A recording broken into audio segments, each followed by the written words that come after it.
예, 오늘 민수기 어 35장에서 9절에서 21절 도피성의 세 가지 의미 이런 제목으로 오늘 월삭 기도의 말씀을 이렇게 말씀을 나누겠습니다. 어, 오늘날 우리가 살고 있는 사회는 이 좌우 진영의 대립이 극심해지고 있습니다. 잘 아시는 것처럼, 그 대립이 얼마나 이제 극심한지 그 미워하는 마음이, 서로 간에 미워하는 마음이 그게 달아 있는 것 같아요. 그래서 서로를, 참 죽이려고 하고, 그래서, 많이 테러를, 하기도 합니다. 이게 참 우리나라만 그런 것이 아니라 여러 나라들이 참 그런 일들이 벌어지고 있습니다. 정말 안타까운 일입니다. 그런데 이런 좌우 진영의 대립도 안타까운데 그것보다 더 안타까운 일은 이런 일에 우리 믿는 몇몇 종교인들이 이런 일에 더 앞장을 서고 있다 하는 것이죠. 그래서 어떤 경우에도 이렇게 이 사랑을 말해야 할 종교인들이 오히려 앞장을 서서 미움을 부추기고 테러를 부추기는 그런 일은 정상적인 일일까요? 정상적인 일이 아니라고 할 수 있겠죠. 특별히 우리는 사랑의 삼위 하나님이 삼위일체로 계시면서 서로 사랑하시는 그 하나님을 믿는 우리는 더욱더 이렇게 미움을 부추기고 테러를 부추기는 일에 연관되지 말아야 되겠죠.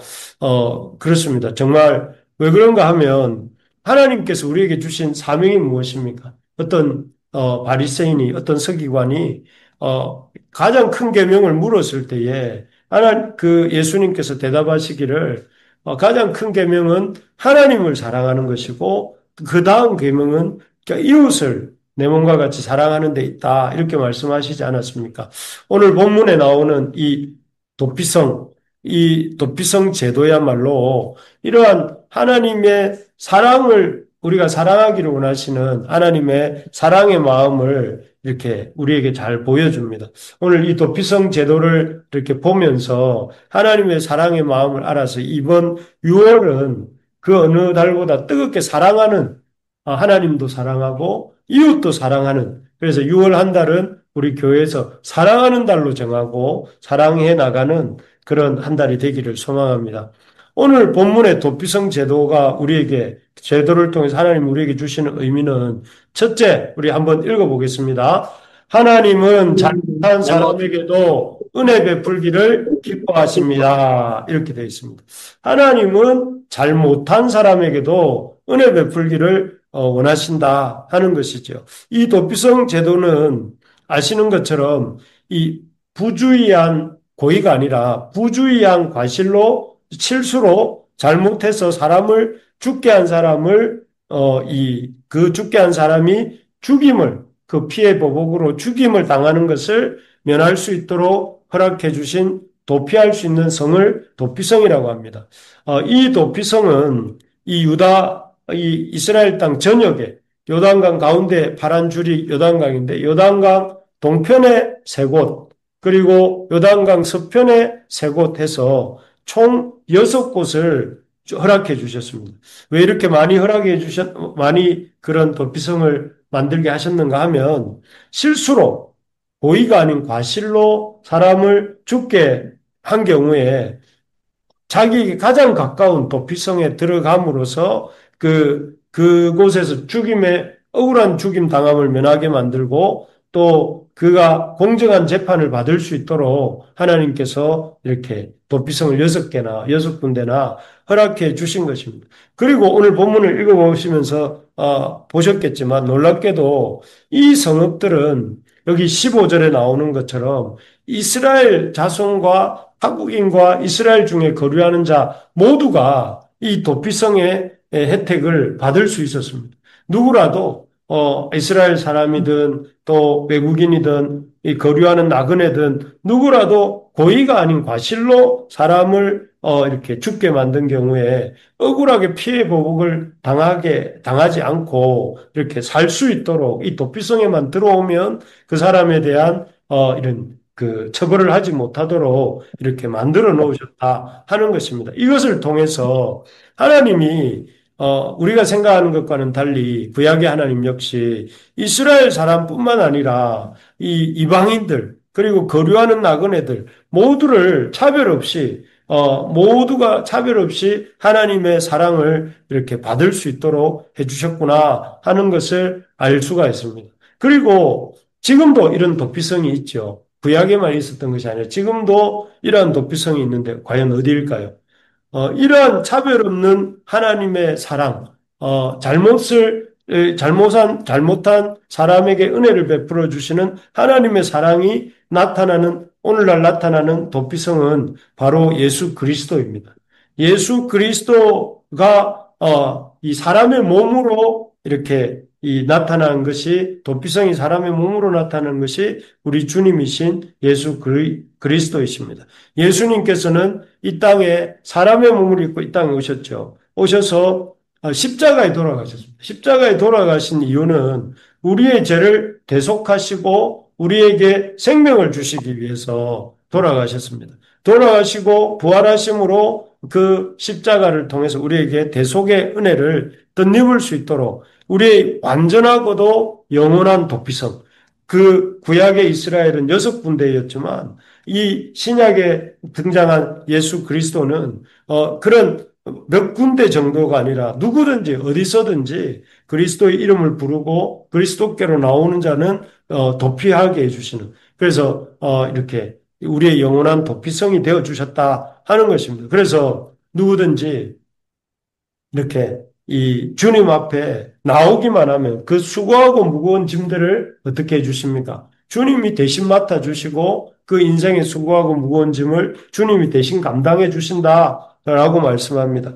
오늘 우리가 이렇게 월삭 기도회로 나와서 말씀을 듣고 있는 것도, 또 조금 이따 기도할 수 있는 것도 그것이 다 우리의 도피성이 되어 주시는 그 예수님의, 우리 구주 예수님의 그 은혜와 사랑 덕분입니다. 만약 우리의 이 도피성이 되어 주시는 예수님이 계시지 않다면 우리는 우리에게 지은 죄대로, 우리가 잘못한 죄대로 우리가 다 보응을 받아야 될 것입니다. 우리가 실수로 무슨 잘못을 했든 고의로 잘못을 했든 그 잘못에 대해서는 다 피해 보응을 받아야 마땅하죠. 그런데 그렇게 했는데 우리 주님께서 우리의 도피성이 되어 주셨기 때문에 우리가 하나님의 백성이 될 수 있었고, 우리가 하나님의 구원의 은혜를 경험하게 되었고, 천국의 소망을 가질 수 있게 되었고, 또 하늘의 영광에 참여할 그런 소망을 갖게 된 것입니다. 그러므로 우리가 우리의 도피성이 되어 주시는 그 예수님을 생각하면서 우리가 더욱더 주님께 감사하고 하나님을 사랑하는 자가 되어야 되겠고, 동시에 어떻게 해야 될까요? 이 도피성이 되시는 예수님을 사람들에게 알려줘야 됩니다. 아, 예수님이 우리의 도피성이십니다. 당신의 잘못과 당신의 죽을 수밖에 없는 그 죄 문제를 우리 주님께서 우리의 도피성이 되어서 해결해 주셨습니다. 하고 이렇게 전하셔야 됩니다. 그래서 이번 6월 말이나 7월 초에 우리가 새가족 또 초청잔치를 할 텐데 그때에 우리가 그들에게 이런 예수님을 이렇게 만날 수 있도록 도와주는 우리가 되기를 소망합니다. 두 번째로 보면 이 도피성을 통해서 하나님 우리에게 깨닫게 하시는 것은 한번 읽어봅시다. 하나님은 참으로 생명을 사랑하시고 귀하게 여기십니다. 이렇게 되어 있습니다. 하나님은 참으로 생명을 사랑하시고 우리 귀하게 여기시는 분이십니다. 그래서 여기 도피성 제도를 세우시면서도 하나님께서 이 도피성 제도가 오남용, 오용되지 않고 잘못 사용되거나 남용, 지나치게 이용되지 않도록 엄중하게 경고하십니다. 그래서 아무리 이렇게 도피성으로 온다 할지라도 용서받을 수 없는 죄들이 있다 하는 걸 알려주시는데요. 예를 들면 이런 것입니다. 여기 16절에 보면 철 연장으로 사람을 쳐 죽였거나 17절에 보면 사람을 죽일 만한 돌을 손에 들고 사람을 죽였다든지 또 18절에 보면 사람을 죽일 만한 나무 연장을 손에 들고 사람을 쳐 죽인 경우에는 그가 도피성으로 왔다 할지라도 이렇게 그에게 어떤 그 죄에 대해서 책임을 묻는다는 것입니다. 그리고 여기 그 다음에는 보면 앞에 이 세 가지 경우에는 도구를 들고 살인하는 경우에는 용서하면 안 된다는 것이라면 그 다음에 여기 20절, 21절에 보면 이렇게 되어 있습니다. 우리 20절, 21절은 같이 한번 읽겠습니다. 만일 미워하는 가족에게 밀쳐 죽이거나 밀쳐 죽이거나 기회를 기회를 엿보아 던져 무엇을 던져 죽이거나 죽이거나 아기를 가지고 손으로 쳐 죽이면 그 천자는 그 반드시 인자는 죽일 반드시 죽을 것이니 것이니 이는 이는 살인하였습니다. 이를 살인하였음이라. 거듭하는 이를 자는 거듭하는 살인자를 자는 살인자를 만나면 죽일 만나면 죽일 것이니라. 것이니 아멘. 여기 보면 어떤 사람들은 반드시 죽이라고 하냐면 의도성을 가지고 사람을 죽게 한 경우 미워하는 마음을 품고 있다가 기회를 엿보아서 이렇게 던져서 이 사람을 죽게 하거나 밀쳐서 죽게 하거나 손으로 쳐 죽이는 경우 이런 경우에도 도피성에 그가 왔다 할지라도 이렇게 그를 용서하지 말 것을 이렇게 말씀하십니다. 이를 통해서 하나님이 부주의한 과실로 그렇게 사람을 죽게 한 경우가 아닌 조금이라도 의도성을 가지고 사람을 죽게 한 경우에는 그에게 도피성의 그런 참 그 피한다 할지라도 생명을 구하지 못하게 하시는 이것을 통해서 우리는 하나님께서 자기 형상을 따라 지음받은 인간을 참으로 인간의 생명을 참으로 귀하게 여기시고 또 이렇게 소중하게 생각하신다 하는 것을 볼 수가 있습니다. 어떤 경우에도 그 하나님이 지으신 사람을 미워하는 마음을 품고 또 그 미워하는 마음을 품은 채로 살아서는 안 되는 것을 말씀하시는 거죠. 그래서 미워하는 마음을 갖고 있다가 보면 그 어떤 기회를 만나게 될 때에 그 기회에 그 미워하는 마음이 표출이 되어서 어떤 행동으로 사람을 죽일 수도 있는 것입니다. 그래서 하나님은 참으로 이 한 사람 한 사람의 영혼을 사랑하시고 귀하게 여기신다는 것을 우리가 기억하고, 우리가 어떤 이 참 경우에도 사람을 자꾸 이렇게 미워하는 마음을 갖지 말아야 됩니다. 왜냐하면 그 미워하는 마음이 자라면 악감이 되고, 악감이 자라면 기회를 만나면 살인도 할 수 있게 되기 때문에 그 대표적인 경우가 누굽니까? 그 동생 가인을 이렇게 죽인 아벨을 죽인 가인입니다. 가인은 동생 아벨을 미워하는 마음을 품고 있다가 그 미워하는 마음이 들에 둘이 같이 있게 되었을 때 이렇게 표출이 되어서 아벨을 이렇게 돌로 죽게 한 사람이지 않습니까? 그런 것처럼 우리가 참 하나님의 그 형상을 따라 생명을 갖고 있는 그런 사람들을 미워하는 것이 아니라 우리는 미워하는 감정이 생길 때 그 미운 감정을 하나님께 들고 나와서 하나님께 맡겨드리고 그 하나님이 처분을 기다리면서 우리가 할 일은 무엇인가 하면은 내게 그 미워하는 감정이 생긴 그 사람이라 할지라도 그 사람을 힘써 사랑하는 일이 우리의 일이다 하는 것을 기억하면서 그 사람을 힘써 사랑할 수 있도록 노력해야 된다 하는 것입니다. 여러분 혹시라도 지금 미워하는 사람이 있습니까? 그 사람에 대한 미움 때문에 마음이 평안하지 못합니까? 여러분, 하나님이 우리에게 주시는 일은 미워하는 일이 아니고 사랑하는 일입니다. 혹시 미워하는 사람이 있다면 그 사람을 하나님 앞에 들고 나와서 하나님께 기도하고 하나님의 그 사람에 대한 처분을 하시도록 하나님께 구한 후에 우리가 해야 될 일은 그 미움의 감정이 아니라 사랑하고자 힘쓰는 그런 일을 할 수 있기를 바랍니다. 그래서 혹시 주변에 너무너무 믿고 또 너무너무 이렇게 보기 싫은 사람이 있다 할지라도 그런 사람을 직접 대면해서 악의를 품고 미워하는 감정을 품고 있지 말고 그 악한 감정과 미워하는 감정을 주님 앞에 올려드리고 우리가 할 수는 없겠지만 성령의 부어주시는 은혜를 따라서 사랑하는 일을 힘쓰는 이번 한 달이 되기를 바랍니다. 그래서 미워하는 사람 왜 없겠습니까? 없는 사람이 어디가 있겠습니까? 모든 사람들이 그런 사람이 한 사람씩 두 사람씩 다 있습니다. 그러나 그런 사람들을 바라보면서 우리가 도피성 제도를 통해서 한 사람의 억울한 생명이라도 죽지 않게 하시려는 그 하나님의 마음을 생각하므로 우리도 그 사람들을 사랑하고 또 섬기는 그런 우리가 될 수 있기를 간절히 소망합니다. 마지막으로 이 도피성 제도가 우리에게 주는 의미는 세 번째 이것입니다. 우리 같이 읽어봅시다. 하나님께서 하나님께서는 고의로 고의로 사람을 사람을 살인한 자는 살인한 자는 반드시 반드시 심판을 심판하십니다. 받습니다. 예.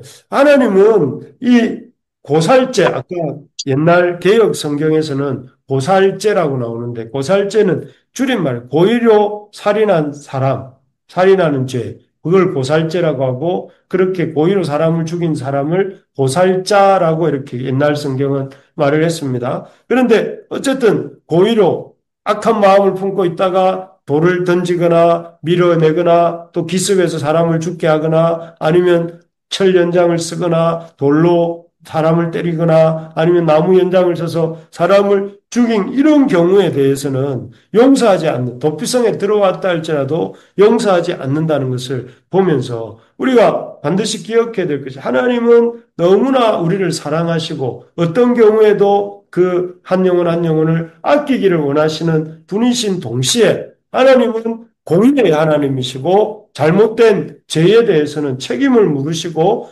반드시 심판하시는 하나님이시다 하는 것을 우리가 가슴에 담아야 됩니다.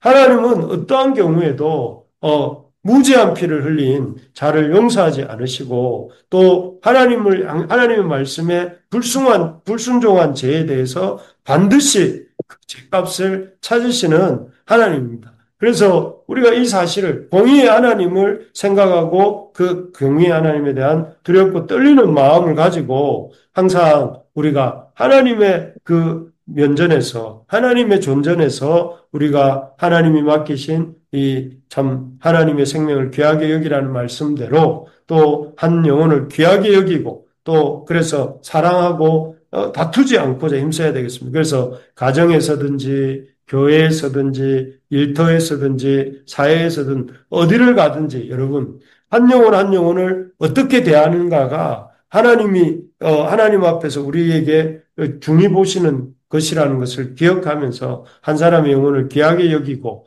함부로 대하지 않고 늘 하나님을 생각함으로 사람을 대하는 우리 모두가 될 수 있기를 소망합니다. 그래서 바라는 것은 7월 초에 우리가 그 세 가족, 우리의 이웃들을 초청해서 이렇게 말씀을 나누고 하는 자리를 가지려고 하는데, 그때에 여러분, 우리 사랑하는 우리 이웃들을 좀 이렇게 한 달간 열심히 사랑하고 섬겨서 그분들에게 주님의 사랑을 알 수 있도록 이렇게 초대하는 그런 우리가 되기를 간절히 소망합니다. 아멘.